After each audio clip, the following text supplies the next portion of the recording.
Hello, my name is Adam Winrich, and this video is about David Morgan Bullwhips. I own every whip on this table because I am a crack addict. That's a joke. And my main interest in David Morgan whips is because I started whip cracking because of the Indiana Jones movies, and David made the whips for the first 3 movies. And I've got several examples of his whips, so I thought it'd be fun to go from whip to whip and talk about the things that changed over the years while David developed his whip design. The main things the whip is noted for is being 12 strands of braided kangaroo with 2 bellies, and on the handle it has diamond braiding with a large knob on the end and a wrist loop. So let's get into it and talk more about David Morgan Bullwhips.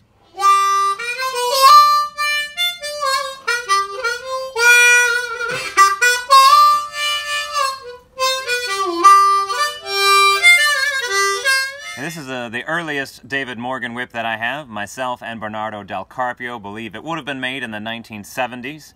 A couple things that let us know this is one of David's earlier whips is the length of the diamond braiding in the handle. So as David went on in his whip making career, he was trying to always make the whips more durable. And he noticed if he carried his diamond plaiting all the way to the end of the 8-inch spike that he would use for the handle, that sometimes this knot would shift or get loose. So in his later whips, he would start the diamond plaiting, well here, he'd start it there, but he'd end it more in the last couple inches of the 8-inch spike. So it's this longer handle look that you see in the whips used in the Indiana Jones movies. And here's another 12-footer that I have, where you can see this handle is even has a longer look to it, and there's about 13 diamonds in there, which some people have counted on whips seen in the movie Raiders of the Lost Ark. So these are 2 really nice 12-footers. This one of them here still has what I believe to be the original fall, and David was using white hide on his falls. So we'll set that one aside. So that's those 2 I believe are from the 70s. And then this next whip here, this is an 8-footer, and this whip is from somewhere between 1984 and 1986. I got it from a guy named Hal Robinson who bought it directly from David Morgan, and those were the years when Hal was buying his whips and he performed in the circus. So it's nice to have a whip where we actually know within a couple years when it was made.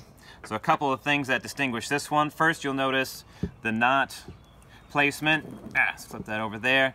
Is by 1986, which should be the latest year, David had already moved the knot down here and made the spike actually ends up in here. He's still using a white hide fall, and you can notice maybe the knot to me looks slightly bigger, so I do wonder if David didn't put like more wear leather underneath the lead in here later to make this more durable. And another interesting thing that David did, so it's a 12-strand whip that comes down to a 6-strand point, and in David's later whips, the 6-plat section in all the whips was only 9 inches long. On this whip, it is about 13 inches long. So at some point in the 1980s, David switched to making this 9 inches long. So we know this whip is from somewhere between 1984 and 1986. And then the only other whip I have from the 80s, this is one of my very favorite whips. Here's a 10-foot David Morgan whip. And this one very likely has even the original cracker, I think, on it. So we still have a white hide fall. And in this one, I think you can see, still about 13 inches of 6-plat section down there. And this particular whip is from 1989. So now I'll get out some whips from the 1990s. Here's a black David Morgan bullwhip from 1994. Some things we can see about it. At some point in the 90s, David switched to a red hide fall. So about every whip I've seen from the 90s, all of them have red hide falls. Particularly the black whips would have red hide falls because the black leather would stain a white hide fall. And also in the 90s, David's work started getting a little bit more robust. He was either like using thicker bolster material or choosing thicker kangaroo hides, because this whip is definitely thicker than the whips I have from the 70s and 80s. So here we can compare the 8-footer from 19 84, and you can see how much thicker the handle is. The plating's still very smooth and very nice. It's just the whip has gotten thicker and more robust. David's idea was that he was making whips for cattlemen, stuntmen, so he wanted to give them a durable product. So this whip's in great condition. And now I'll move on to a 12-footer that's slightly more used. I enjoy taking this one out and cracking it. I think one interesting thing about David's longer whips, especially from this period, is that the overlay is cut out of one kangaroo skin. So you can only cut the strand so wide out of one skin that's only so big. So the strand width in this whip's probably finer cut than a whip that was shorter. I think maybe you can see the strands aren't quite as wide in this 12-footer because he was trying to get more length out of the strands for one piece of leather. And this whip, made sometime in the 90s, sometime before 2000, the year 2000, has a red hide fall, and it's cut from a thinner piece of kangaroo. And here I have a whip from the 1990s as well. This one is in unused condition, which is super cool. Some collectors just bought David Morgan Bullwhips and never used them. So you can see just the difference in the patina from a whip that was used versus one that was not used, how much darker that is. And again, we have the red hide fall. And also, we look at how the cracker was tied on.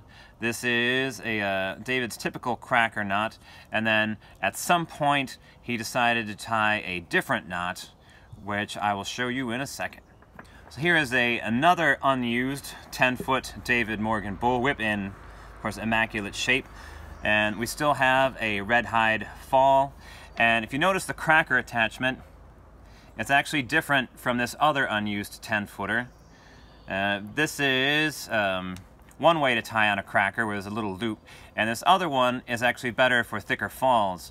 Again, along the lines of David trying to build a more durable whip, he would use a thicker fall and then tie the cracker on with this method, where actually all of the knotting is done with the cracker and there's no knot tied with the fall. And this whip actually is really thick, probably one of the thicker David Morgan whips that I have. You can even see that it's thicker than this other unused whip from what I believe to be the late 90s. So we kind of think this whip is somewhere between 2000 and 2003. Now I'll move on to this whip here. This is a 10-footer, and I certainly use this whip. This is the one whip that I can say for sure that David Morgan made, because this is the one whip that I bought from David Morgan myself in 2005. And when I called him on the phone, I said, I would like you to make sure you do all of the work on it. And so that's what he did.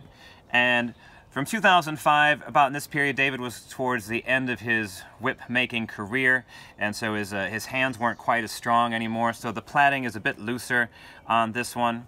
And again, along the lines of trying to make a more durable whip, the strands are very wide cut for this whip. You can see particularly they're really wide as they went down here towards the end of the 12 plait section. By this time, David had gone back to using white hide for the falls, and I don't have the original cracker on this whip anymore. That's long gone. This is a nylon cracker that I put on there. And again, in his later whips, you can see that the diamond plaiting section is shorter. The spike actually ends somewhere in here.